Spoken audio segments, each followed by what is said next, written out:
bom que você veio. Eu sou o pastor Mirko Levac da comunidade da Fé Church e você está no nosso canal oficial do YouTube. Se você ainda não é um inscrito, inscreva-se agora mesmo em nosso canal. E não se esqueça de já deixar o seu like nesse vídeo.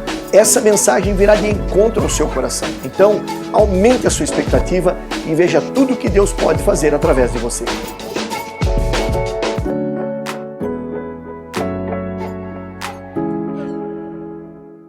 Hebreus capítulo 6, a partir do versículo 4 até o 9.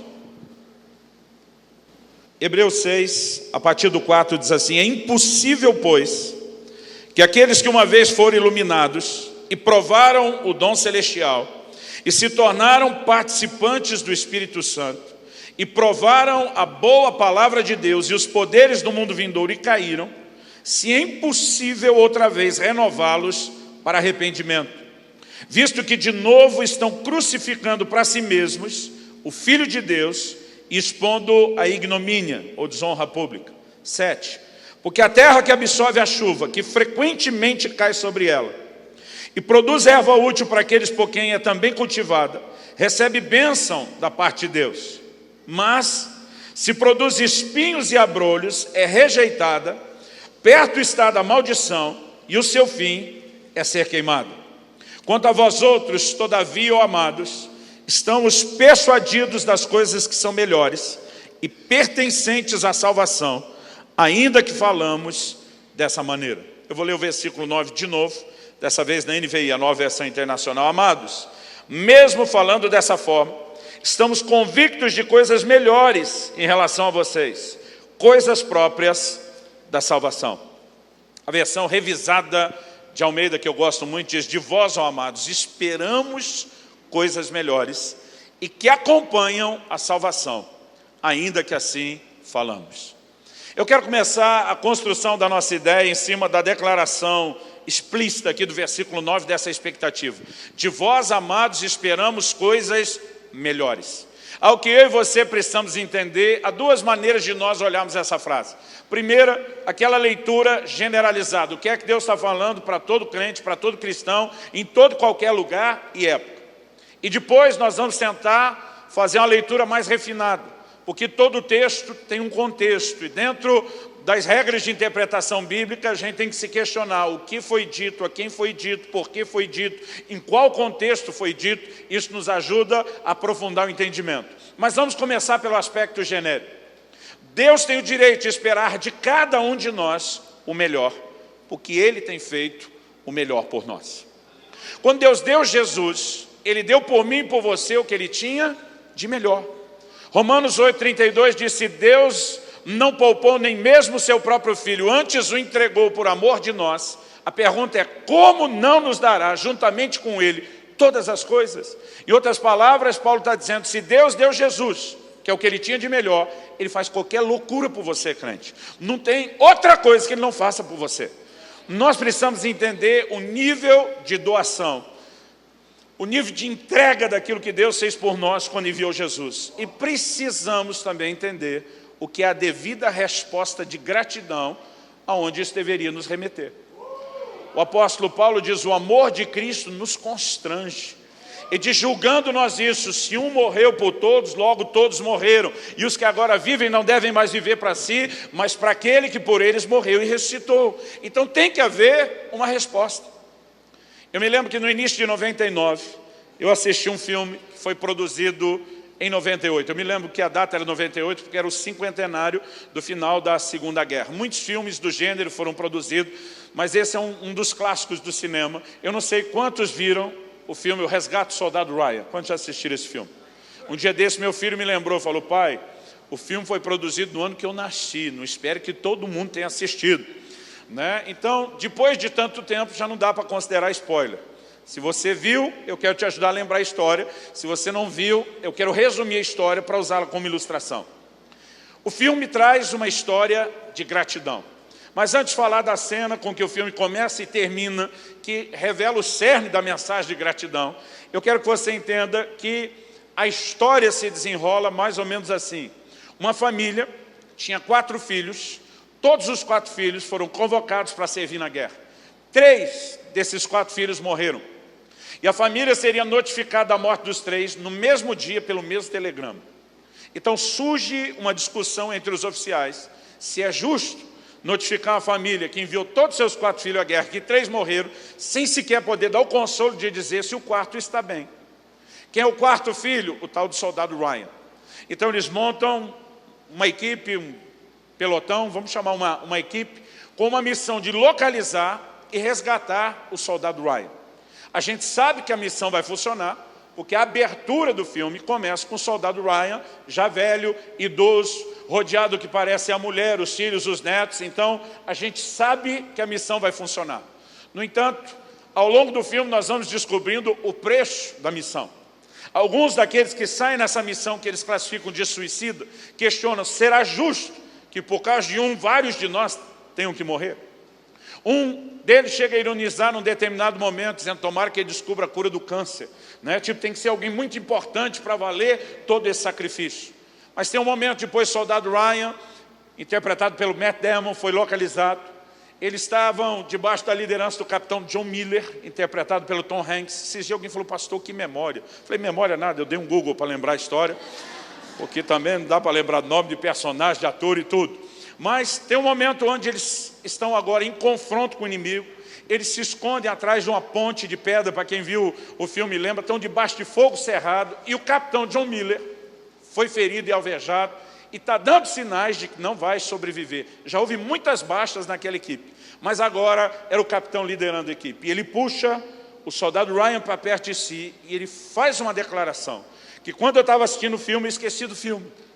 Aliás, o crente pode falar do que for, ele conversa de política, de futebol, de alimentação. A nossa conversa, não demora muito, vai parar no ponto daquilo que realmente é a convergência de tudo para nós, que é o Senhor Jesus. Ele puxa o soldado Ryan para perto de si e ele faz uma declaração no inglês, earn it, que foi traduzido por faça valer a pena. Talvez uma outra possibilidade de tradução fosse faça por merecer. Quando eu ouvi aquela declaração do faça valer a pena, eu esqueci do filme. Parece que eu fui transportado lá para frente do Monte Calvário. Porque é um paralelo, querido, de gratidão que nós precisamos entender. O filme começa, eu vou repetir o que eu falei antes, com o soldado Ryan, já velho e idoso. Diante, aquilo não é um cemitério, normalmente esqueço o nome, é um memorial aos que morreram à guerra. O nome de cada um dos que morreram na missão de resgatá-lo está lá. E o filme abre com ele lendo esses nomes. Você vai entender a mensagem da abertura depois. E o filme termina com ele emocionado, terminando a leitura dos nomes daqueles que morreram na missão de resgatá-lo. E ele emocionado diz, eu tentei viver da melhor forma possível. O que é que ele está dizendo? Eu sei o preço que vocês pagaram para que eu estivesse vivo.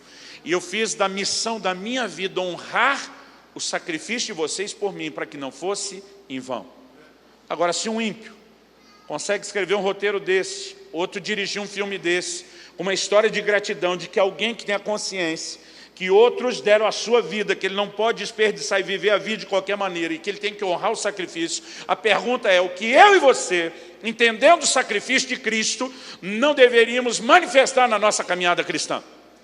Qual o nível de honra e gratidão eu e você não deveríamos manifestar? Em Filipenses 1:27, o apóstolo Paulo diz, vivei de modo digno da vocação com que foi chamado. É uma forma mais bonita e política de dizer, faça valer a pena, honre o sacrifício de Jesus. Então, a primeira mensagem que eu vejo aqui é essa, para cada um de nós. Deus, quando está dizendo de vós, amados, esperamos coisas melhores, Ele está dizendo, faça valer a pena, honre o sacrifício. E o que nós precisamos entender é que a vida cristã é progressiva. Não importa o quanto você já cresceu, tem espaço para crescer mais. Não importa o quanto você se doou a Deus, tem espaço para se entregar mais. Aliás, Provérbios 4:18 diz que a vereda do justo é como a luz da aurora. Vai brilhando mais e mais e mais até ser dia perfeito. Temos a responsabilidade de corresponder com essa expectativa de coisas melhores. Mas, voltando agora para dentro do contexto do texto, ele começa no versículo 4, falando de pessoas que inegavelmente tiveram uma experiência genuína com Cristo. Mas ele fala de um grupo que, apesar dessa inegável e genuína experiência com Cristo, eles tropeçaram, eles caíram, e não apenas caíram, Ele chega ao ponto de dizer, caíram a ponto de não mais poderem ser renovados para arrependimento. Então ele não está falando só de um desviado qualquer. Ele está falando de alguém que ultrapassou uma linha sem volta. Que existe uma linha sem volta, não dá para negar. Isaías 55 diz, buscai ao Senhor enquanto se pode achar, invocai-o enquanto ele está perto. O que claramente indica que uma hora ele não mais poderá ser achado e ele não mais estará perto. Outro dia alguém falou, mas pastor, não está falando então de a gente buscar Deus enquanto está em vida? Eu falei, então era só dizer buscar o Senhor enquanto vivo. É lógico que depois de morto não tem mais jeito. Então, nós precisamos entender que a palavra de Deus é clara a respeito disso. Por outro lado, quando você começa a falar dessa linha, difícil não é reconhecer que a linha existe. Difícil é dizer aonde ela está. Qual é o momento que alguém cruza, mas que a linha existe, existe. Em Hebreus, no capítulo 10, no versículo 26, ele diz, se deliberadamente vivemos no pecado, depois do pleno conhecimento da verdade, já não resta mais sacrifício para o pecado. Então há um momento onde alguém pode extrapolar essa oportunidade de restauração, e isso aconteceu com essas pessoas. Então quando ele diz, de vós amados esperamos coisas melhores, ele está falando de um grupo que fracassou na fé, mas ele está escrevendo para um grupo que está de pé. E ele está dizendo, de vocês, nós esperamos algo melhor do que eles. Em outras palavras, Deus espera que eu e você não abortemos o processo que foi iniciado. Jesus é chamado na Bíblia de o autor e o consumador da fé. Ele começa, ele termina. Nenhum de nós tem o direito de encerrar a fé antes de completar a caminhada. Agora, isso não quer dizer que não é possível. Paulo, escrevendo a Timóteo, fala de alguns que naufragaram na fé. Qual é a ideia do naufrágio? O camarada entrava num navio atracado num porto, saía numa jornada, e quando completasse a jornada e alcançasse o seu destino, lá o navio atracaria e lá ele desembarcaria. Quando ele fala do naufrágio, ele está falando de alguém que não completou a jornada. E não só não completou a jornada, teve a jornada abortada, mas normalmente essa história terminava com gente perecendo. E ele faz um paralelo na fé. Infelizmente, ao longo dos meus 30 anos de vida no Espírito, eu tenho visto muita gente naufragar na fé. O Brasil vive um momento singular de crescimento da fé cristã. Matéria de capa da revista Veja, no final de 2016, acho que foi entre novembro e dezembro, dizia o seguinte, em no máximo até 2040, então era uma projeção já na virada do ano para 23 anos, e no máximo até 2040, a matéria dizia, o Brasil será uma nação predominantemente evangélica. Isso não é gente profetizando, não é nem necessariamente gente que gosta de nós. É uma curva gráfica, é pura projeção estatística sendo aplicada. Se a coisa continuar indo como está, na pior curva gráfica de crescimento, em até 2040, nós seremos maioria na expressão de fé na nação. Muita gente tem se convertido e Deus seja louvado por isso. Agora, essa é a parte da estatística que empolga. De acordo com o último censo, nós éramos 40 milhões de 200 milhões da nação. Os mais realistas estão dizendo que somos hoje pelo menos 50 milhões. Os empolgados já estão falando de 60 milhões. Eu vou esperar o próximo censo. Mas a verdade é que se há uma estatística de crescimento por um lado, tem uma outra estatística que me assusta por outro. Desde que nós éramos mais ou menos 30 milhões, essa estatística ela vem se mantendo mais ou menos de pé. Para cada um crente firme que você encontra hoje dentro da igreja, você tem pelo menos do lado de fora um desviado. E significa que se somos hoje 50 milhões, poderíamos ser 100. Já poderíamos ser o dobro.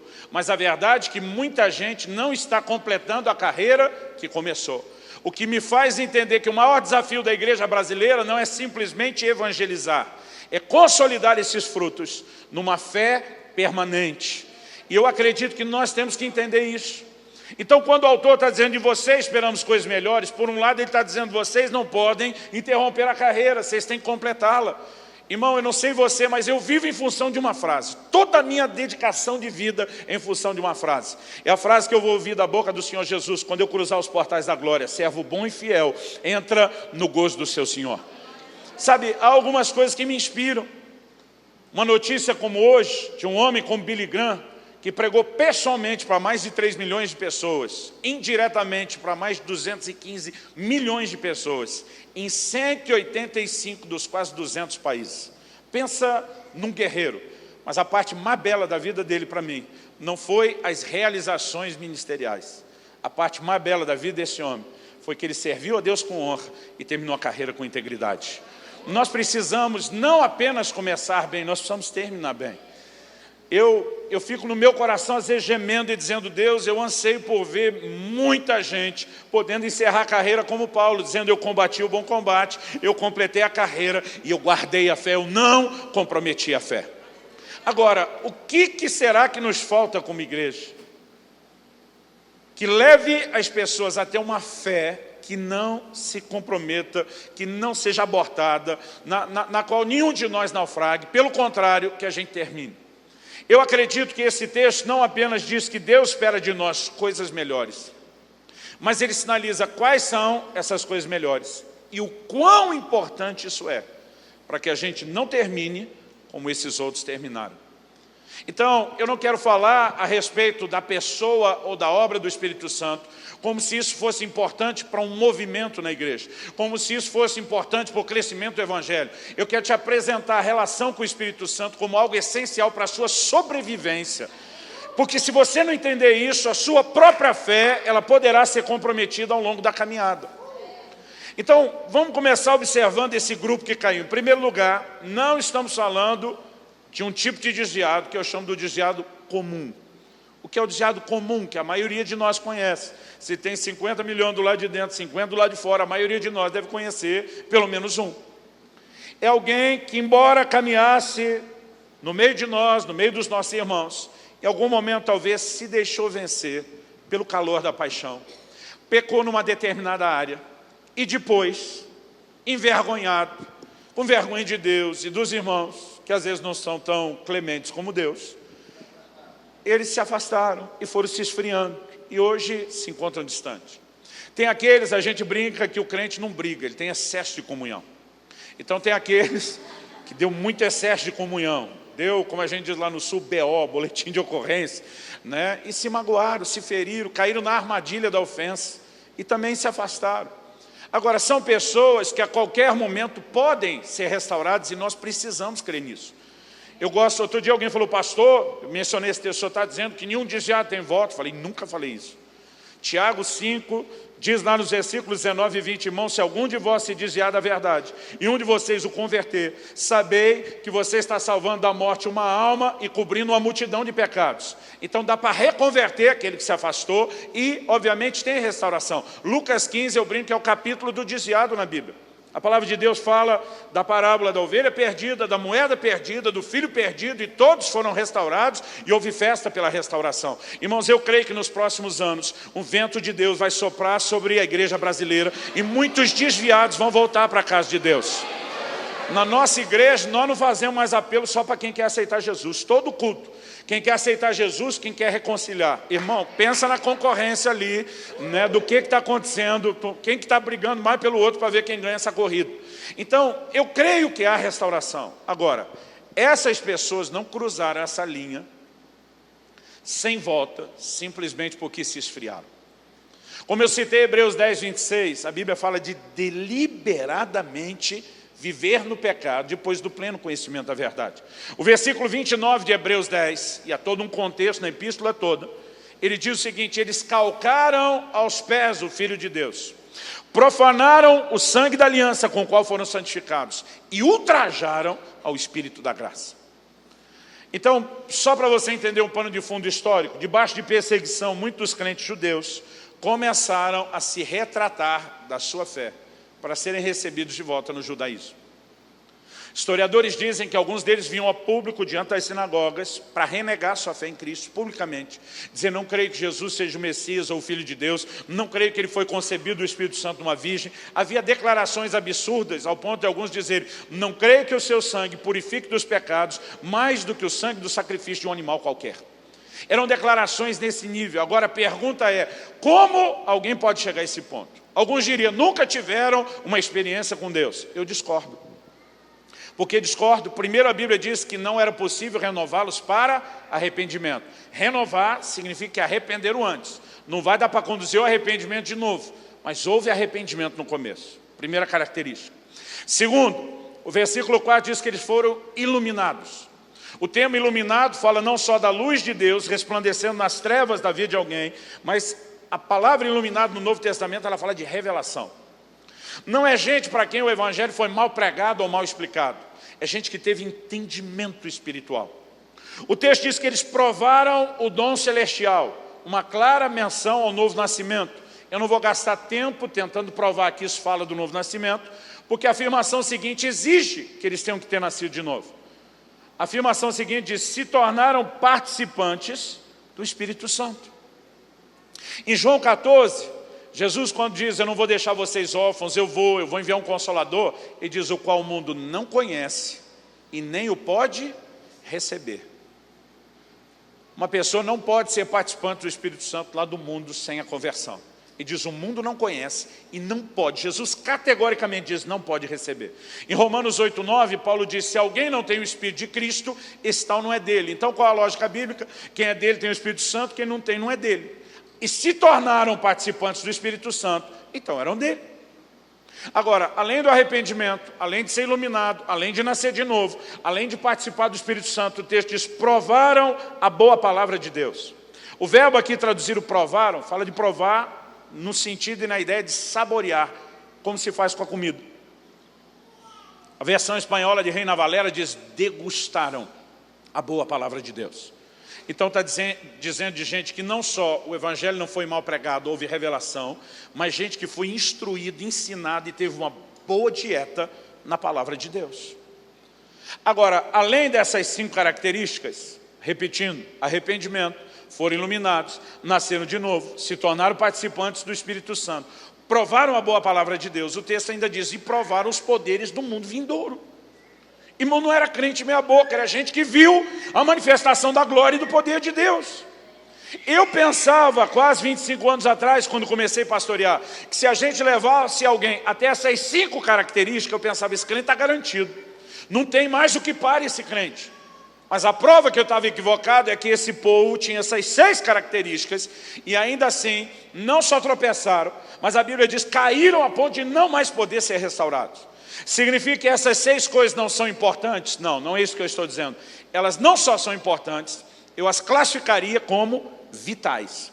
Não tem vida cristã sem arrependimento, sem iluminação, sem novo nascimento, sem participar do Espírito Santo, sem a boa palavra de Deus e nem sem os poderes do mundo vindouro. Então não estou dizendo que não é importante. Agora, o que o texto está nos dizendo? Que essas coisas não são suficientes para quem quer terminar a carreira.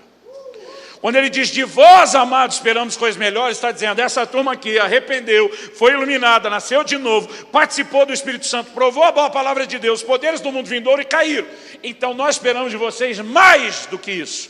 Esperamos coisas melhores, esperamos que vocês vão além, porque essas coisas são importantes, mas não são suficientes. Então ele está dizendo, tem algo mais, além dessas coisas, que é necessário para você, se você quer ter uma fé que sobreviva, se você quer ter uma fé que resista, se você quer completar a sua carreira. Agora a pergunta é, Deus diria esperar de nós coisas melhores, sem sinalizar o que exatamente é o algo melhor que Ele espera? Eu diria não. Isso não concorda com o padrão da revelação de Deus em toda a Bíblia. Mas muitas vezes eu ficava pensando, o que são essas coisas melhores? Eu lembro no início do meu ministério, preguei uma mensagem, coisas que acompanham a salvação. Que esse povo foi salvo. Ele está dizendo, de vós, amados, esperamos coisas melhores e que acompanham a salvação. Mas eu fiz uma lista, irmão, de um monte de coisas que eu imaginava ser importante. Agora o que a palavra de Deus aponta ser mais importante? Eu descobri que a resposta estava nesse texto o tempo todo, nos versículos 7 e 8. Durante muito tempo, quando eu lia esse texto, eu achava que o versículo 7 e 8, falando a linguagem de informática, era aquele tipo de texto que alguém copiou e colou no lugar errado. Eu penso, ele está falando de uma coisa, agora ele fala de outra. Mas quando o versículo 9, ele volta amarrando tudo, é a prova de que ele não mudou de assunto. O que ele introduz nos versículos 7 e 8, na verdade, é uma alegoria, uma ilustração. Ou falando uma linguagem mais bíblica, uma parábola. E aí vamos ler o versículo 7 e 8. Ele diz, porque a terra que absorve a chuva que frequentemente cai sobre ela, e produz erva útil para aqueles por quem é também cultivada, recebe bênção da parte de Deus. Mas se produz espinhos e abrolhos, é rejeitada, perto está da maldição e o seu fim é ser queimada. Então ele está falando de crente ruim, que tropeçou e se perdeu. Ele está falando de crente bom, de quem se espera coisas melhores. Aí ele entra com um exemplo, falando de terra boa e terra ruim. Qual é a prova que isso é uma alegoria? Ele diz a respeito da terra ruim, o seu fim é ser queimada. Terra não queima. Nós sabemos que ele está falando de um outro incinerador aqui. Ele está falando do inferno, do lugar da condenação e da perdição eterna. Então ele fala de dois tipos de terra. Uma que corresponde com Deus e por isso tem a bênção. Outra que não corresponde, não dá o devido fruto, está perto da maldição e o fim é ser queimado. E um dia de repente me caiu a ficha, eu falei, a chave está aqui, o entendimento está aqui. E eu comecei a tentar entender o que faz de uma terra, terra boa, e o que faz da outra terra, a terra ruim. A primeira coisa que eu equivocadamente deduzi, falei, bom, versículo 7 está falando de uma tal de chuva. Então a primeira terra é boa porque sobre ela chove. E o segundo texto não fala de chuva, mas fala de espinhos e abrolhos, que é o tipo de frutificação numa terra que tem pouca ou baixa irrigação. Então eu equivocadamente deduzi, sobre uma terra chove, sobre a outra, não. Mas não dá para fazer essa aplicação, nem no natural e nem no espiritual. Porque Jesus diz lá no Sermão do Monte, que Deus faz nascer o sol e cair a chuva sobre justos e injustos. Ele não está selecionando sobre quem vai chover e quem não. Se uma terra fosse frutífera para Deus, porque sobre ela chove, e a outra não fosse frutífera porque não chove, ela não deveria ser acusada nem responsabilizada de nada. Ela seria uma vítima, porque não está na escolha ou no poder dela fazer chover, ela apenas seria vítima. Mas Deus está dizendo, eu abençoo você porque deu fruto, você está perto da maldição, se continuar assim, seu fim é ser queimado. Ele está responsabilizando a terra. Então a ideia de que sobre uma chove e sobre a outra não é complexa, no natural e no espiritual. Porque Joel, fazendo referência das primeiras e últimas chuvas, ele simbolicamente diz, e acontecerá que nos últimos dias derramarei do meu espírito sobre toda a carne. Ele não diz, vou derramar do meu espírito sobre os crentes. Ele não diz, vou derramar do meu espírito sobre os bons crentes. Ele não diz, vou derramar do meu espírito sobre os bons crentes das igrejas boas. O problema, irmão, é que nós temos tentado fazer do Espírito Santo um patrimônio só nosso. Quando ele nunca esteve limitado às paredes dos nossos prédios, ele nunca esteve limitado às nossas reuniões. Deus diz, eu vou derramar do meu espírito sobre toda a carne. Por quê, querido? Ninguém vai converter sem a ação do Espírito Santo. Há um nível do que pode ser experimentado do Espírito Santo, que é a sua habitação, a sua morada em nós, que só vem depois da conversão. Mas para que a pessoa converta, ela tem que se arrepender. Além do livro de Romanos dizer que a bondade de Deus conduz ao arrependimento, Jesus diz em João 16 que o Espírito é quem nos convence do pecado. Então o Espírito Santo vai trabalhar no coração de alguém que ainda não converteu, para convencê-lo, para levá-lo ao arrependimento. Tito 3,5 fala do lavar da regeneração do Espírito Santo. Então o novo nascimento também só acontece por obra do Espírito Santo. E é depois dessas duas coisas, arrependimento, novo nascimento produzido pelo Espírito Santo, que agora o homem poderá ter o Espírito Santo habitando dentro de si. Mas antes de chegar a esse ponto, o Espírito Santo já está agindo na vida dele. Irmão, tenho certeza que aqui não é diferente. Mas lá em Curitiba nós temos todo tipo de história de conversão na nossa igreja. Não é gente que converteu só na igreja ou num culto. Não é gente que converteu só com alguém pregando. É gente que diz, pastor, eu estava numa balada, comecei a chorar, o meu coração apertou, parece que as escamas caíram dos meus olhos, eu não queria mais nada daquilo, eu queria Deus. É neguinho dizendo, eu estava na boca de fumo, Deus me pegou. Nós temos um dos pastores, está à frente de uma das nossas igrejas. Esse camarada estava na frente de um banco, esperando a hora de assaltar um carro forte, e alguém entregou um folheto. Mas a hora que ele pegou o folheto, ele nem leu. Ele disse, Luciano, não dá para dizer que era mensagem. Algo me pegou por dentro. Agora, havia uma mãe de joelhos orando noite e dia sem cessar. E a gente tem visto a obra que Deus tem feito. Agora, nós não podemos dizer que Deus faz chover sobre uma terra e sobre a outra não. Se assim fosse, Ele não poderia responsabilizar a terra. Então eu fiquei perguntando, se a diferença não é que sobre uma chove e a outra não, qual é a diferença? E demorou para eu perceber um detalhe do versículo 7. Qual é o detalhe? A terra que absorve a chuva. Uma outra versão diz a terra que embebe a chuva. Tem uma terceira tradução que diz a terra que retém a chuva. A diferença entre uma terra e outra não é que sobre uma chove e a outra não. É que uma terra segura a chuva. O que é a chuva é o maior investimento de Deus para que a terra frutifique. E eu quero começar hoje e terminar amanhã uma ideia e um conceito bíblico muito forte. De que a obra do Espírito Santo não é unilateral.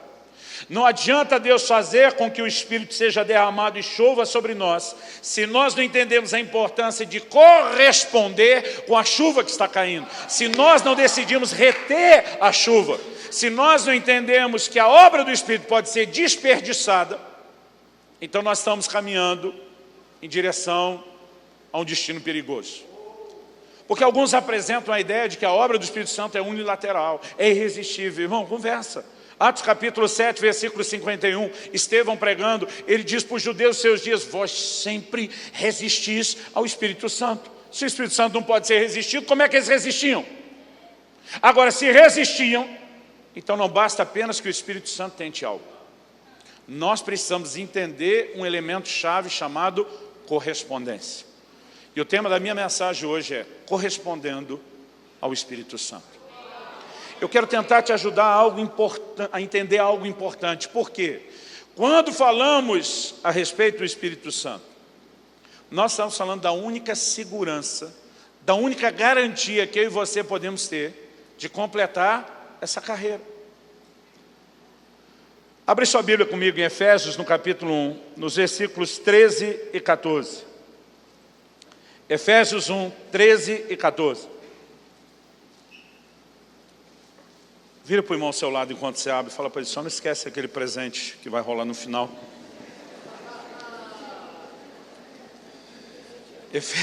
Outro dia alguém falou para mim: pastor, isso não é apelação não? Eu falei: não, é o mais alto nível de apelação, não é só apelação. Efésios 1, 13. Ele termina o 12 usando a expressão em Cristo. Aí ele entra no 13. Em quem? Então esse em quem? Em Cristo.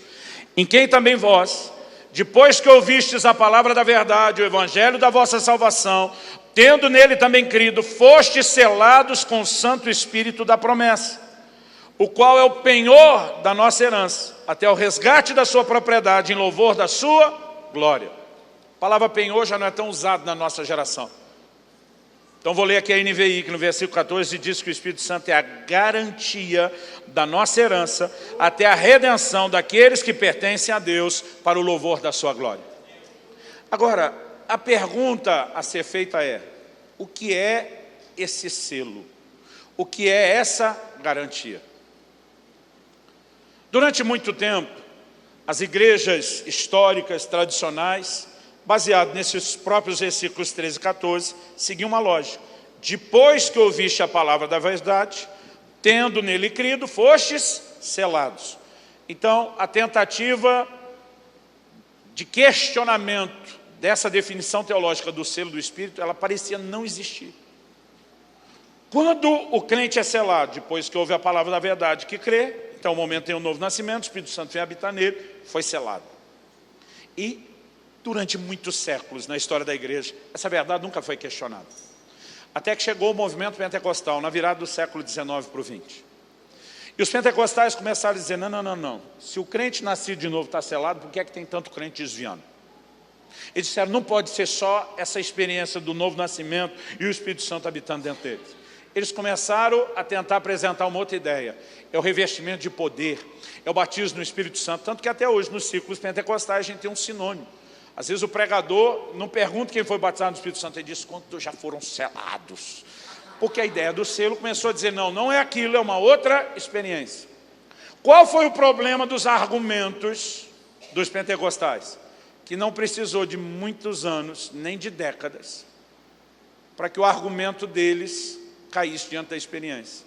Porque se antes eles diziam: o selo não é isso aqui, porque tem crente que converteu, nasceu de novo, está desviando. Agora tinha crente nascido de novo, batizado no Espírito Santo, desviando. Aí a turma do lado de cá diz: pois é, se o nosso não era o selo de vocês que era, parece que não selou direito. E aí a confusão ficou ainda maior. E até hoje eu vejo uma dificuldade na mentalidade, na teologia da igreja, de definir o que é o selo. Mas qual é o nosso problema? O nosso problema é que a gente tenta definir o selo como se ele fosse uma experiência única na cronologia da vida cristã. Então o camarada tenta dizer, foi aqui no começo? Não. Foi depois que ele foi batizado do Espírito Santo? Não. Foi quando ele começou a mover nos dons? Não. Foi quando ele teve essa experiência? Eu quero tentar te mostrar que isso não é o selo, uma experiência na cronologia.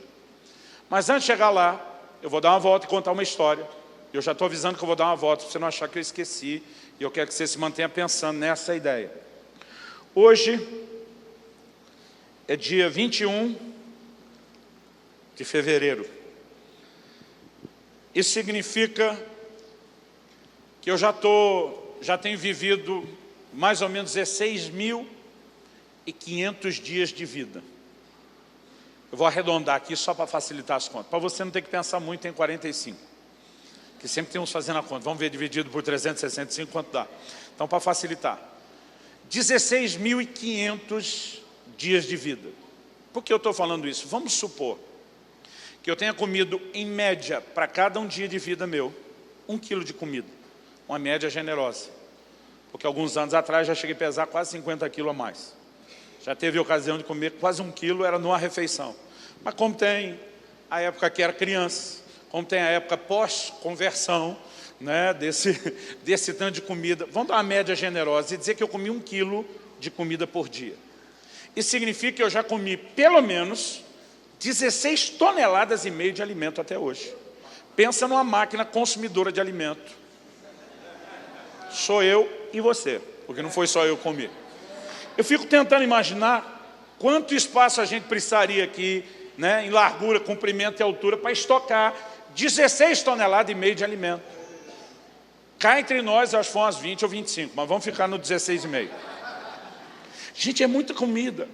Agora, se há uns 4 anos atrás, quando eu completei 15 mil dias de vida, e eu tivesse feito a conta, dissesse, meu Deus, já comi 15 toneladas de comida, e eu chegasse à conclusão, é muita comida, e porque foi muita comida que eu comi, eu parasse de comer, eu estaria vivo hoje?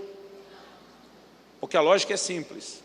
Não importa o quanto eu já comi, se eu parar de comer, eu morro. Então agora vamos voltar lá. O problema não é quanta experiência você teve com o Espírito Santo. É que se você parar de relacionar com Ele, você morre. Então a chave não é tentar entender o selo como uma cronologia. Onde aconteceu? Eu quero que você entenda que a palavra de Deus nos sugere que o selo tem a ver com um relacionamento. Efésios 4,30 diz, e não entristeçais o Espírito Santo de Deus, com o qual fostes selados para o dia da redenção. Ele diz, o selo começou lá no dia da conversão, começou, mas tem que ser preservado mediante um relacionamento contínuo. Se você o entristece, se você o afasta, você vai bagunçar o relacionamento e você pode comprometer a sua garantia. Então nós precisamos entender um elemento chave da vida cristã, que se chama relacionamento com o Espírito Santo. Segunda carta de Paulo aos Coríntios, capítulo 13, verso 13, a conhecida bênção apostólica. O apóstolo Paulo diz que a graça do Senhor Jesus, que o amor de Deus o Pai e que a comunhão do Espírito Santo seja com cada um de vós. Agora, sabe o que eu acho curioso? A maioria dos crentes imagina que lê esse texto mais ou menos assim, que a graça do Senhor Jesus, aí ele para e diz, forte, hein? Importante esse negócio aqui, ó, porque ele lembra, pela graça sois salvos, mediante a fé. Diz, se não fosse a graça, nós estaríamos tudo lascado, perdido. Então, a graça é importante. Aí diz, graça, importante. Aí ele continua, que o amor de Deus o Pai, diz, forte também, hein? Porque ele lembra de João 3,16. Deus amou o mundo de tal maneira que deu seu Filho unigênito, para que todo aquele que nele crê não pereça, mas tenha a vida eterna. Ele disse, se não fosse o amor de Deus, nós estávamos tudo perdido. Forte também. Mas ele termina de ler o versículo, imagina na cabeça dos crentes, está mais ou menos assim, e que a comunhão do Espírito Santo, o que quer que seja isso, não deve ser importante, seja com cada um de vós. Mas, em primeiro lugar, você não pode pegar o Espírito Santo como pessoa da Trindade e dizer que ele não é importante como Pai e Filho. E você não pode pegar uma obra do Espírito Santo apresentada na interação da Trindade e dizer que ela não é importante como a do Pai e do Filho. Eu ouso dizer que assim como não existe vida cristã sem a graça de Jesus, assim como não tem vida cristã sem o amor do Pai, não existe vida cristã sem a comunhão do Espírito Santo. Mas qual o problema? Se isso fosse importante, tinha que ser parte da nossa doutrina. Mas a gente não fala, a gente não prega, a gente não ensina, a gente pouco vive e sequer canta sobre comunhão com o Espírito Santo, porque a maioria de nós não conseguiu entender. Não estou falando de experiência. A Bíblia diz que aquele grupo caiu, eles se tornaram participantes do Espírito Santo, eles tiveram uma experiência. O que faltou não foi experiência, o que faltou foi a continuidade do relacionamento. Lá em Hebreus 10, 29, ele diz, eles ultrajaram ao Espírito da graça. Então nós precisamos entender qual é a dinâmica de ação e interação com a pessoa do Espírito Santo. Eu vou falar um pouco melhor sobre os detalhes dessa interação e do relacionamento amanhã. Hoje eu quero estabelecer um fundamento doutrinário importante. A maioria de nós talvez não conseguiu mensurar a importância da obra do Espírito Santo. Mas em 2 Coríntios 3, Paulo chama a nova aliança de um ministério do Espírito.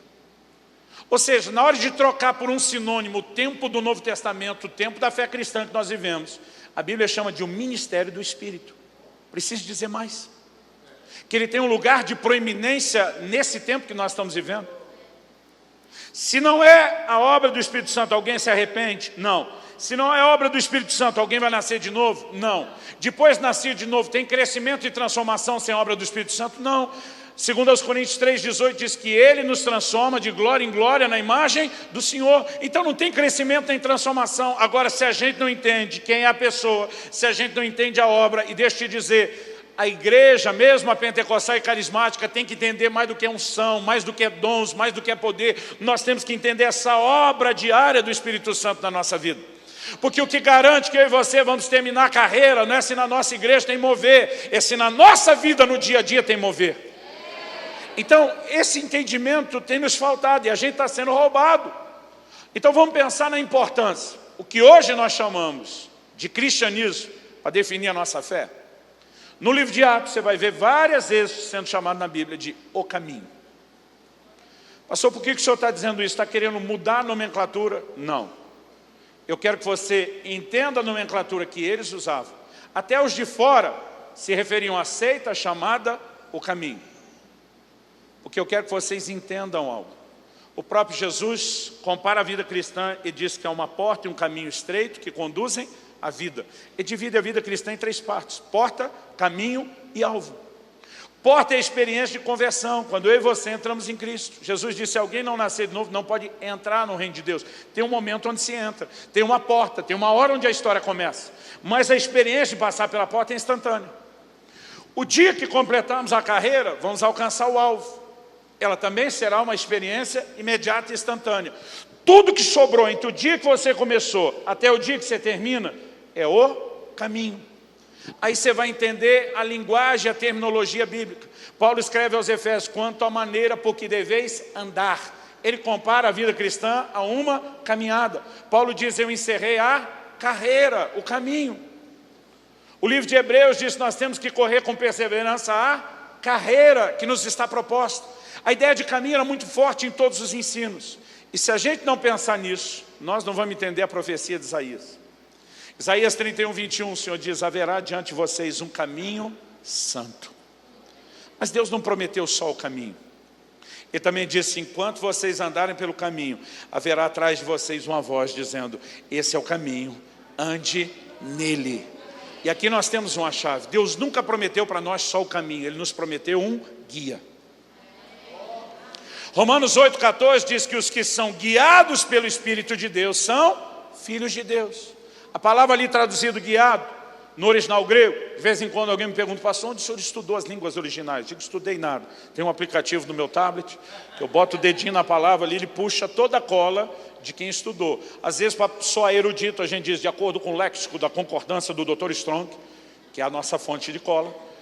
Essa palavra traduzida guiado significa ser tomado pela mão e conduzido até o destino final. A maioria de nós pensa na liderança do Espírito Santo como uma experiência profética, um direcionamento para uma decisão. Não, querido. Ele quer nos tomar pela mão e nos conduzir o caminho todo até terminar.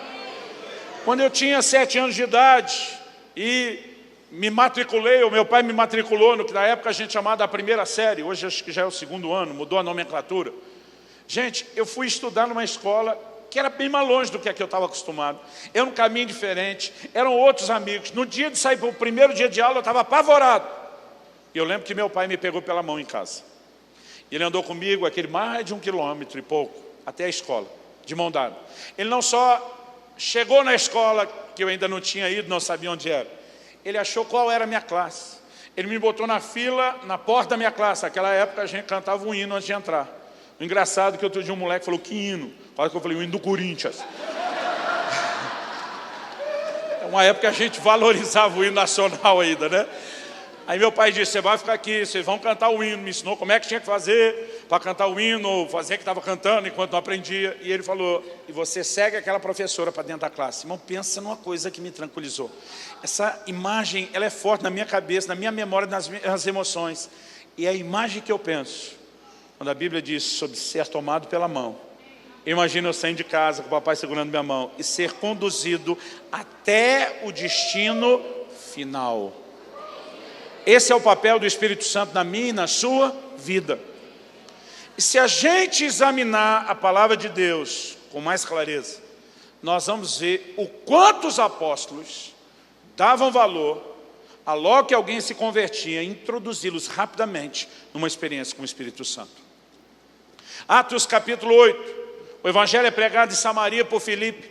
A Bíblia diz que o povo está sendo batizado, muita salvação, cura, libertação, milagre acontecendo. Mas a Bíblia diz o seguinte, que Jerusalém ouviu que Samaria tinha recebido a palavra de Deus. E a Bíblia diz, e enviaram para lá os apóstolos Pedro e João. Outro dia eu citei isso na pregação, falou, só diretoria. Paulo chama Pedro e João de as colunas da igreja de Jerusalém. Não eram apenas 2 apóstolos de destaques. Eles, os 2, junto com Tiago, são chamados de as colunas da igreja. A Bíblia diz que Pedro e João, o melhor time que podia, foi enviado para lá. A Bíblia diz a fim de orar com as pessoas, para que elas recebessem o Espírito Santo. Prioridade 0 para a equipe apostólica. Não vou nem dizer a 1, a 0. Se converteu, tem que ser introduzido numa experiência com o Espírito Santo. Agora, uma coisa é a gente dizer que eram os apóstolos. Porque alguém ainda pode dizer, não, acho que eles pensaram isso meio equivocado. Supervalorizaram a importância da experiência com o Espírito Santo. Então vamos para Atos 9, o capítulo seguinte. O próprio Jesus apareceu para Paulo. Paulo converteu, irmão, converteu como poucos. De vez em quando a gente ainda ouve que o Senhor apareceu para alguém, alguém converteu, mas são experiências raras. O impacto da conversão de Paulo pode ser medido no detalhe que Atos 9 dá, que quando Jesus aparece para Ananias na visão, ele diz, você vai na rua tal, na casa de fulano de tal, procura por um tal de Saulo, apelidado de Tarso. Ele diz, porque ele está orando há 3 dias sem comer nem beber. Quanta gente você conhece que quando converteu, ficou 3 dias trancado num quarto sem comer nem beber? Irmão, a maioria dos crentes não fez isso nem a vida inteira, nem depois de convertido. Quando você conhece 3 dias trancado em oração, tamanho o impacto da experiência. Que Paulo estava convertido, irmão, ninguém vai discutir. Só que agora Jesus aparece para Ananias e diz, Ananias, eu preciso do seu. O rapaz converteu, está fiado no jejum, na oração, 3 dias me buscando, num profundo arrependimento. Mas eu preciso que você vá lá e impor as mãos sobre ele. Primeiro, para que ele volte a ver, porque desde que eu apareci ele está cego. Segundo, para que ele seja cheio do Espírito Santo. O próprio Jesus, o cabeça da igreja, dizendo, não importa se eu ganhei o cara, se eu apareci para ele, não importa o nível da experiência. Ananias, ele como qualquer outro crente, porque é um padrão, tem que ser cheio do Espírito Santo. Não é só a experiência de conversão, tem que ser introduzido numa experiência com o Espírito Santo.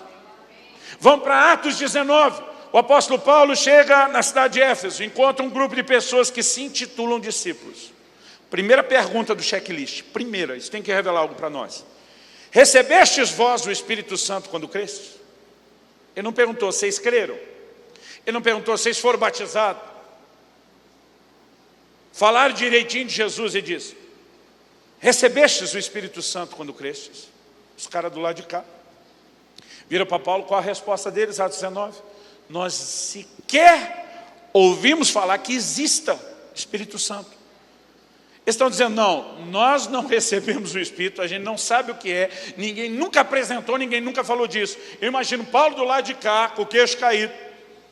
Se fosse hoje em dia, numa linguagem bem brasileira, talvez ele pensasse, resmungasse, sabe de nada, inocente.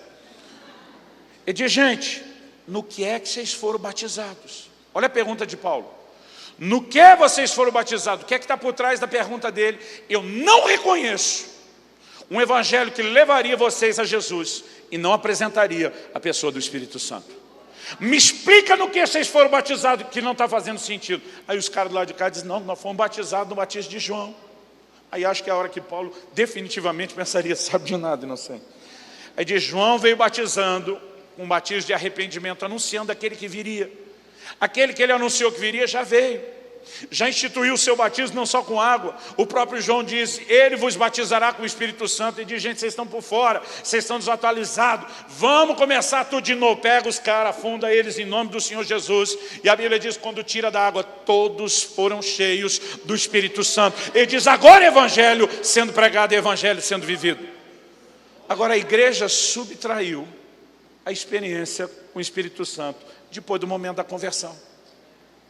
Parece que se eu ouvir a palavra da verdade, se eu crio no evangelho, eu não preciso de nada do Espírito Santo. Quem foi que disse? Nós precisamos entender a importância e o peso que tem. Agora, vamos mais longe. Em Atos, no capítulo 13, nós temos uma guinada na história da igreja. O evangelho deixa de ser pregado só para os judeus. E agora passa a ser anunciado para os gentios nas viagens missionárias. Qual a diferença que está acontecendo? A diferença é que quando um judeu evangelizava outro, eles tinham uma base de fé comum, que era a mesma Bíblia, o mesmo Velho Testamento, com as mesmas promessas. Então, quando alguém evangelizava um judeu e o judeu convertia no início da igreja, não precisava dizer para ele, agora não pode ter idolatria. Porque o judeu já sabia que não podia idolatria. Ele não precisava dizer, agora não pode imoralidade, porque ele já conhecia os mandamentos. Sabia que não podia imoralidade. Então eles só tinham que usar a base comum de fé da Bíblia para provar que Jesus era o Cristo, o cumprimento das Escrituras. Então o cara aceitava aquilo e ele já tinha uma boa base para começar.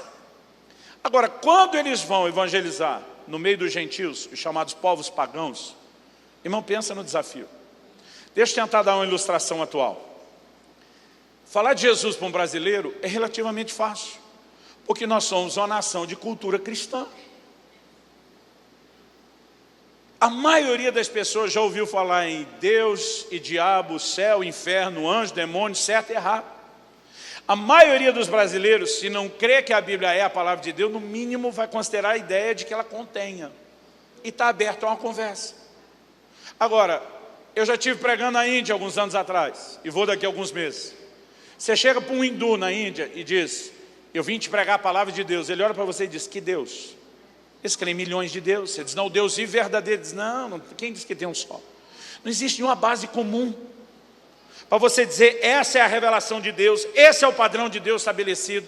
É por isso que o evangelho tem que ser pregado com força de sinais e prodígios. Nós tivemos numa cidade que fazia 6 meses que não chovia. Quando eu comecei a pregar, eu me vi falando, assustei, porque aquilo não veio de mim. Eu me vi dizendo, eu estou aqui para anunciar a palavra do Deus vivo e verdadeiro, que confirma a sua palavra com os sinais que acompanham. E eu pensei, tomara que aconteça alguma coisa agora. Em 10 a 15 minutos que eu estou pregando, aquele clima começou a mudar, uma chuva começou a se formar. Agora, eu não sabia que fazia 6 meses que não chovia. Primeira coisa que eu incrédulo pensei, isso é coisa do inimigo querendo atrapalhar. Eu só fui saber da história depois. Agora, quando aquela chuva desceu e eu estava pregando ainda, fiquei todo molhado com a chuva descendo, eu não entendi a euforia das pessoas, eu não entendi o comentário dos hindus, mas nós, quando terminamos, tivemos que mandar embora, sem sequer poder almoçar com os irmãos, porque aqueles hindus estavam dizendo, o Deus dele funciona, e aí o chefe dos hindus já queria pegar nós para dar uma coça. Então a gente teve que se mandar. Irmão, se você não pregar o evangelho com força de sinais e prodígios, eles não vão crer que tem um Deus diferente daquilo que eles acham que é Deus. Agora, não é só isso. Depois da conversão veio outro desafio. O discipulado e a mudança de valores. Aí, esses judeus agora pegavam os gentios e diziam, não pode mais idolatria. O quê? Eles cresceram nos templos dos ídolos. Não era só as divindades romanas, gregas, era uma mistura de tudo naquele mundo antigo. Aí dizia, agora não pode prostituir. Mas peraí, a prostituição era praticada dentro dos templos, diante dos ídolos. Então o conceito deles antes de relacionar com Deus deles envolvia a prostituição, agora não pode mais. Irmão, o desafio era muito maior. Por que eu estou dizendo isso? Pensando no desafio, vamos tentar avaliar o método que eles usaram para pregar o Evangelho? Paulo e Barnabé chegam na cidade, começam a pregar, sinais, milagres, o povo converte. Eles começam a dar o discipulado básico. Eles ficam pouco tempo numa cidade. E eles dizem para aquele grupo de convertidos, agora vocês seguram a onda aí, que nós temos que pregar em outra cidade. Aí eles pregam em outra cidade, juntam um grupo e dizem, segura a onda aí, que nós temos que pregar em outra cidade. Cada vez que eles saem, não tem pastor para cuidar do grupo. Atos 14 diz que eles voltavam depois estabelecendo pastores. Então eles iam pegar os crentes que cresceram mais, que amadureceram mais, e agora levantar os primeiros líderes. Quando saíram ainda não tinha. Quando eles saíram e deixaram esse grupo, não tinha Bíblia. Porque o Velho Testamento só o judeu tinha acesso, o Novo não tinha sido escrito. Quando eles saíram e deixavam esse grupo, não tinha um prédio, que às vezes erroneamente a gente chama de igreja. A igreja é a gente, mas o prédio, irmão, facilita muito a vida de todo mundo. Dá identidade, facilita o trabalho. Eles não tinham isso. Agora vamos pensar, esses caras já receberam o Evangelho num contexto difícil, tanto de conversão como agora discipulado. Aí você fica só um pouquinho com o grupo e diz para eles, sobreviva, não estamos deixando pastor, não estamos deixando Bíblia, não estamos deixando prédio, segura a onda e sobreviva. Hoje em dia a gente dá Bíblia, prédio, pastor, e é difícil manter o povo na fé. E gente que é mais fácil de converter e mais fácil de discipular. O que é que eles faziam para esse negócio funcionar? Porque dava muito mais certo para eles do que para a gente. Você já parou para pensar nisso? 1 de João 2, 20 e 27, vou misturar os dois versículos. E diz, vós tendes a unção do santo. E a unção do santo que está em vós é verdadeira e não é mentira. Ela vos ensina todas as coisas. Eles pegavam esse pequeno grupo e diziam, vocês agora foram cheios do Espírito Santo. Chegará um momento que vocês vão ter tudo mais que precisam. Nós vamos prover liderança, vai haver os ensinos e os mandamentos com clareza, mas nesse momento, para a sua sobrevivência, vocês têm que aprender a ser liderados pelo Espírito Santo. E eles tinham mais sucesso com isso do que o que nós temos nos nossos dias. Agora vamos lembrar, a voz dizia, haverá diante de vocês um caminho santo, mas Deus não proveu só o caminho. E dizia atrás, haverá uma voz dizendo, esse é o caminho, onde não desvie para a direita, não desvie para a esquerda, esse é o caminho. Isaías 35:8 diz, nem o louco errará o caminho. O que é que Deus está dizendo? Que a habilidade de se conduzir nesse caminho não errar, a capacidade não tem nada a ver com a minha, a sua habilidade. Não tem a ver com quanto conhecimento a gente tem nem da Bíblia. Não tem a ver com quanta inteligência. Não tem a ver com quanta sabedoria. Deus está dizendo até, com o perdão da palavra para ficar bem claro, até o retardado mental, o pancada à cabeça, o que tem o déficit cognitivo. O Senhor está dizendo, nem o louco vai errar o caminho. Porque para acertar o caminho, irmão, a gente não precisa de habilidade, só de sensibilidade, uma voz que diz, não pisa fora para cá, não pisa fora para cá. E se nós entendemos o que é interagir com essa voz, com essa pessoa, então vai se cumprir na minha e na sua vida o clamor de vós, amados, esperamos coisas melhores e que acompanham a salvação. É a capacidade de corresponder com a água da chuva, de reter a água da chuva, de dizer, eu não vou desperdiçar o que ele está fazendo. Romanos 8:26 diz assim, o Espírito nos ajuda na nossa fraqueza. A palavra ali traduzida ajuda, no original grego é um palavrão, no sentido de ser grande. Sunanti lambanomai. É a composição de 3 palavras, sum, anti e lambano. Essas 3 palavras, sum, anti e lambano, significa pegar firme contra alguma coisa com a ajuda de alguém. Pastor Ilmai. É a conjugação da terceira pessoa do verbo depoente. Gente, eu não sei o que eu estou falando, mas eu decorei para impressionar vocês. Vocês já estavam me olhando pensando, o cara entende, né? Eu não sei o que é isso. Mas deve ser a conjugação. Pegar firme contra alguma coisa com a ajuda de alguém. Se eu precisasse mover esse púlpito agora, o que não é o caso, mas que hipoteticamente eu não só precisasse movê-lo, mas eu pedisse a ajuda de alguém. De repente falasse ao meu cunhado, Tiago, me ajuda. Essa palavra me ajuda no português, ela pode significar 2 coisas. Uma delas pode significar um trabalho em parceria. Está pesado, você pega de um lado, eu pego do outro, nós fazemos juntos. Mas no português pode significar substituição. Cara, eu estou atarefado demais. Enquanto vou resolvendo outra coisa, você move para mim. E aí significaria substituição, não parceria.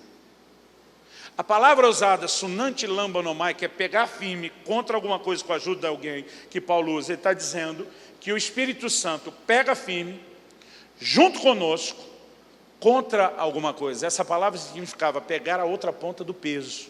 Ela é traduzida como trabalho conjunto, parceria. Então nós precisamos entender, o Espírito Santo não substitui a minha, a sua responsabilidade. Ele espera que a gente coopere com Ele, enquanto Ele coopera conosco. A chave da vida cristã é a interação com a pessoa do Espírito Santo. Agora vamos pensar, se a interação for negligenciada e Ele não age sozinho, vai sobrar alguma coisa? Não. Gênesis capítulo 6, versículo 3. Deus diz, o meu espírito não agirá para sempre no homem, porque é carnal. E os seus dias serão 120 anos. Eu não sei você, eu aprendi na antiga escola bíblica dominical, que essa frase significava que o dilúvio viria em 120 anos. Que o capítulo 6 é o início da história do dilúvio. E eu discordo daquilo que eu aprendi. Porque a Bíblia diz que Noé tinha 500 anos de idade, quando gerou seus 3 filhos. Deus fala com ele depois dos filhos nascerem, não sabemos exatamente quanto tempo depois. E o dilúvio foi no ano 600 da sua vida. Então não tem nem 100 anos para construir a arca. Do que Deus está dizendo? Os dias do homem serão 120 anos. Quando você lê o capítulo 5, irmãos, cara vivia demais. Adão viveu 930 anos. Não ganhou de Matusalém, mas chegou perto. Você consegue imaginar o último bolo de aniversário? Quanta vela teve para pagar? Agora, algo muda quando o dilúvio está chegando e a média de vida do homem despenca para 120 anos. Deus estava abaixando a duração da vida. E o Moisés, que viveu a medida cheia dos 120, diz lá no Salmo 90, que foi ele que escreveu, a vida do homem é 70, quando muito 80 anos, e o que passa disso é hora extra, quer dizer, câncer infarto. Por que Deus está baixando a vida? Olha o protesto de Deus, o meu espírito não agirá para sempre no homem. Deus está dizendo, te dou quase 1 milênio de vida, cabeção. E você não corresponde com o meu espírito para viver na carne, eu vou diminuir o investimento. O tempo e a intensidade vão diminuir de quase 1000 anos para 120, depois baixou de 120 para 70, 80. O que você precisamos entender desde o começo, a não interação com o Espírito Santo significa comprometer aquilo que Ele está tentando fazer em nós. Paulo escreve e diz, não entristeçais o Espírito Santo de Deus. Esse não é um conceito exclusivo do Novo Testamento. Isaías 63:10 diz, eles contristaram o seu Espírito Santo. Essa palavra traduzida ali no hebraico, contristaram, significa feriram, magoaram, causaram profunda dor ou aborrecimento. Eles contristaram o seu Espírito Santo, pelo que ele se lhes tornou em inimigo. O que muitos de nós não entendemos é que o Espírito Santo pode ir de parceiro e cooperador a inimigo. A Bíblia diz de uma terra que retém água da chuva e tem bênção, mas fala de outra que não, está perto da maldição, e a Bíblia diz o seu fim é ser queimada. A obra do Espírito Santo, se nós não cooperamos, se nós não interagimos, ela pode ir espaçando, diminuindo. E Paulo diz aos Tessalonicenses, capítulo 5, verso 19, não extingais o Espírito. Uma outra versão diz, não apagueis o Espírito. O que ele está dizendo? Que existe um botão dotado de alta tecnologia espiritual, que se o crente descobre onde é e aperta, puf, o Espírito Santo deixou de existir. Não. Não tem como você fazer o Deus eterno, sem começo nem fim, deixar de existir. Então o que é apagar o Espírito Santo? É diminuir a ação dele na sua vida. Porque a ação dele é semelhante a um fogo. Se você alimenta, é intenso. Se não alimenta, diminui. E se não alimentar em absolutamente nada, se não alimenta devidamente, diminui. Se não alimentar nada, se extingue. Então a obra do Espírito Santo não será intensa na minha e na sua vida, a menos que a gente corresponda. E o problema é que a maioria de nós não entende a nossa parte. E a gente ainda fica frustrado, porque como acha que é tudo dele, a gente acha que ele que tinha que estar fazendo. Um dia desse estava ensinando sobre os dons do Espírito, um irmão veio desabafar, pastor, faz mais de 20 anos que eu sou crente. E Deus nunca me deu dom. Eu falei, primeiro não é dom, é dom. Eu falei, segundo, não tem nada na Bíblia que diz que o dom vai correr atrás de você. A Bíblia diz, buscai com zelo os melhores dons. Falei, é você que corre atrás do dom, não é o dom que corre atrás de você. Agora, a maioria de nós, porque não entende a interação, fica esperando por que é que o Espírito Santo não fez isso comigo. Irmão, na cabeça de muito crente, avivamento é uma ideia bagunçada. Os caras imaginam, eu gosto da figura da Bíblia, que fala do Espírito Santo como rio. Há um rio cujas correntes alegram a cidade de Deus. Ezequiel 47, ele vê um rio que emana do santuário. O Apocalipse diz que esse rio emana do próprio trono de Deus. Ele é uma extensão de quem Deus é, faz coisas que só Deus pode fazer. Na visão de Ezequiel, ele diz que as águas do rio tocam o Mar Morto, e o Mar Morto perde a sua esterilidade, vai haver enxames de peixe. Irmão, hoje não existe nada natural que reverta a condição do Mar Morto. 1/3 daquela água é sal. Eu brinco que o mar não é só morto, ele é matador. Onde você entra lá, se tiver com micose no dedo, é capaz de sarar. Porque não tem quase nenhuma bactéria que resista àquilo. Agora, Deus está dizendo que vai ter enxame de peixe. É só única e exclusivamente por uma ação sobrenatural. E ele está tendo essa visão, ele está falando das coisas sobrenaturais. Aí diz que o anjo fala para ele, o profeta, vem comigo. E aí vem os dois juntos, e eles medem 1000 côvados, dá mais ou menos 500 metros. Entrando no rio. O que é que eu aprendo com isso? Não é o rio que vai invadir a sua vida. É você que tem que entrar no rio. Só que tem crente achando que um dia eu vou acordar, vai dar uma enchente espiritual, vai estar tudo alagado, o mover veio, o avivamento chegou. Irmão, eu tenho visto gerações inteiras esperar um avivamento que não chega. Porque enquanto eles estão esperando o rio invadir a vida deles, o rio está dizendo, eu é que estou esperando você entrar. E aí o anjo está dizendo, Ezequiel, aprende as manhas do negócio, vamos entrando. Aí andam 500 metros, água no tornozelo. Aí diz, não para aqui não. Por que eles não pararam? Eu vou fazer essa pergunta mais vezes, e quando eu fizer você vai responder, porque não era hora de parar. Vamos treinar? Por que não pararam? Então eles andam mais 1000 côvados, agora mais 500 metros. Total de 1 quilômetro desde a margem, água no joelho. Mas não pararam, por quê? Andaram mais 500 metros, 1000 côvados. Agora a Bíblia diz água nos lombos, mas não pararam. Por quê? Quando era a hora de parar? A hora que pararam. E não é quando atravessaram o rio. A Bíblia diz andaram mais 1000 côvados. Agora um total de 4000 côvados ou 2 quilômetros. A Bíblia diz eram águas profundas. Águas para se nadar. Significa que não dava mais pé. E agora não mede mais, não avança mais? Não. Por que não? Porque já se chegou ao lugar do destino. Meu irmão, o dia que cada crente entender que o seu destino é o lugar das águas profundas, nós vamos viver uma revolução. Agora, qual a diferença? Que enquanto você tem água no tornozelo, depois no joelho, depois no lombo, isso mostra que há uma progressão na vida no Espírito. Mas enquanto você tem, mesmo você está progredindo, enquanto está dando pé, é você que se governa. Você diz, eu vou para cá, no leito do rio, eu vou para lá. Só que a hora que não der mais pé, não é você que se governa. Agora é o rio que carrega você. Quanto maior é a nossa entrega, maior será o governo do Espírito Santo nas nossas vidas. Mas ele nunca vai assumir o controle, a menos que a gente vá entrando, vá se entregando, até que haja uma combinação, interação, onde o controle seja totalmente dele.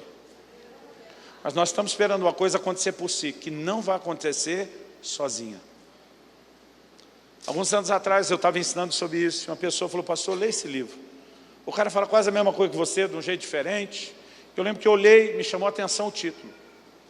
O título do livro era O Deus Esquecido. Um livro do Francis Chan, um pastor da Califórnia. E ele fala como o Espírito Santo tem sido ignorado.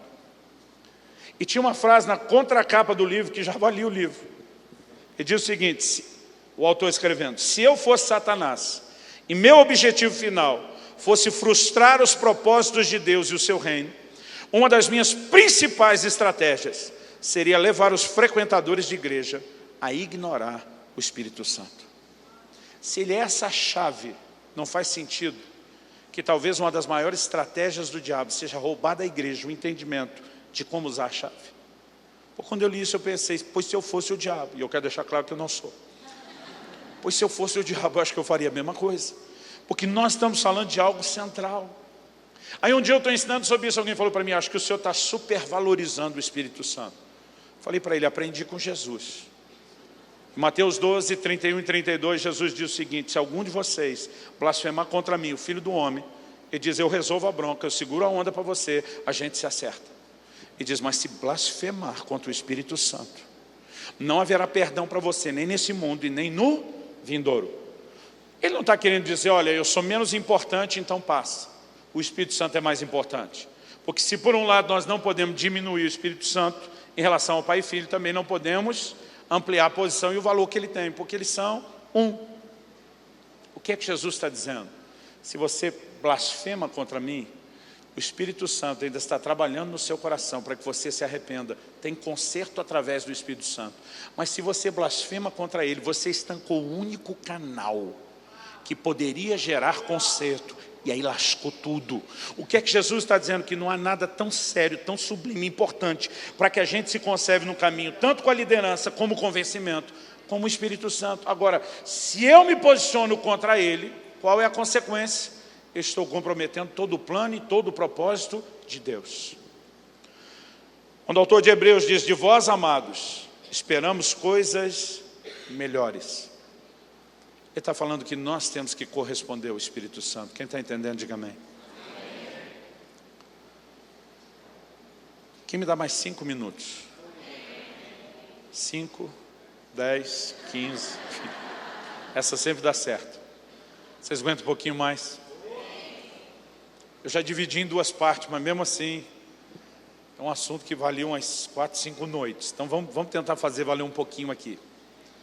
Quando estamos falando dessa obra do Espírito Santo, eu acho que é algo que eu e você precisamos de fato entender. É a maneira como o próprio Jesus fala do nível de vida cristã que seria vivido com a chegada do Espírito Santo. Em João 14, Jesus diz, olha, eu não vou deixar vocês órfãos. Eu estou indo para o Pai, mas eu vou enviar o Consolador. Quando eu lia João 14, eu pensava, não estou dizendo que é isso, na pessoa do Espírito Santo como um estepe. Eu pensava, Jesus está indo embora, para o carro não ficar sem a roda, vai botar o Espírito Santo em estepe. Mas na minha cabeça, nem o Espírito Santo ia conseguir segurar igual. Hoje mesmo quem investe dinheiro e bota aquelas rodas legais no carro, não compra a quinta roda do estepe. Porque a menos que o estepe apareça, tipo aquelas picape que fica para fora, eles não estão preocupados que o estepe seja tão bom, porque só vai usar de vez em quando. Então normalmente a gente não dá moral para o estepe. E por pensar assim, eu não valorizava a obra do Espírito Santo. Mas um dia eu estou lendo João 16, e lá Jesus diz assim, convém que eu vá. Versos 12 e 13. Ele diz, porque se eu não for, o Espírito Santo não vem. Olha só, Jesus não está dizendo, já que eu estou indo embora, o Espírito Santo está vindo. Ele está dizendo, gente, eu tenho que ir. Porque se eu não vou, o Espírito Santo não vem. Eu tenho que vazar. Para você entender melhor. Não é teológico, mas te ajuda. Eu tenho que vazar embora, porque senão o Espírito Santo não vem. E ele precisa vir. Ele diz, eu preciso comunicar algumas verdades e vocês não podem suportar. Eu, nesse momento, não consigo colocar as verdades dentro de vocês.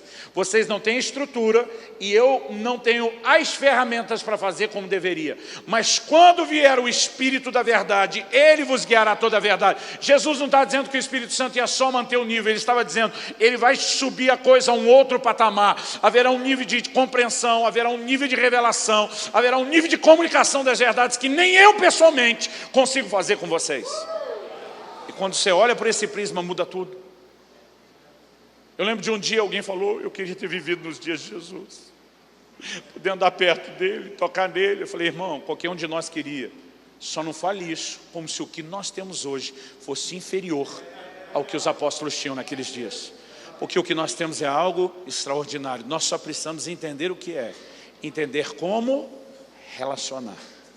Eu vou falar mais sobre esse relacionamento amanhã. Sobre essa interação amanhã. Mas é muito importante que essa doutrina do Espírito Santo seja bem firmada e bem estabelecida. Ele pode ser resistido, ele pode ser ignorado, ele pode ser entristecido, ele pode ser apagado. E Tiago ainda diz, no versículo 5 do capítulo 4, ou supondes que em vão diz as Escrituras, que o Espírito que Ele fez habitar em nós anseia por nós até o ciúme. Então ele pode ficar enciumado. Vamos tentar entender essa linguagem dos ciúmes. Um dia eu estava num culto, ia pregar em algum lugar, a gente estava cantando aquela canção, me ama, me ama. Aí entra na parte do refrão que diz, ele tem ciúmes de mim. Está todo lado de um camarada, que tem uma turma dentro da igreja, que ele se acha no controle de qualidade do corpo de Cristo. Não, parece que assim, nada pode ser pregado, cantado sem o aval deles. Aí o camarada do meu lado falou, um absurdo essa canção. Eu falei, o quê? Falar que o Espírito Santo tem ciúme, comparar Deus com um homem, com um sentimento carnal. Eu falei, alguém tinha que ter avisado isso para o Tiago. Aí falou para mim, quem é o Tiago, o autor da música? Eu falei, não, cabeção, o apóstolo Tiago, que escreveu o que o cara está cantando na música. Aí o cara me olha e diz assim, está na Bíblia? E você não pode pecar. Eu tenho vontade de dizer, criatura, tu nem sabe o que está escrito na Bíblia, e está no controle de qualidade do corpo de Cristo. Agora, antes de falar no versículo 5 que o Espírito tem ciúmes, o que é que ele diz no versículo 4? Tiago 4,4, ele diz, adúlteros. Algumas versões traduziram infiéis, mas essa palavra no grego é moichos, significa adúlteros e adúlteras.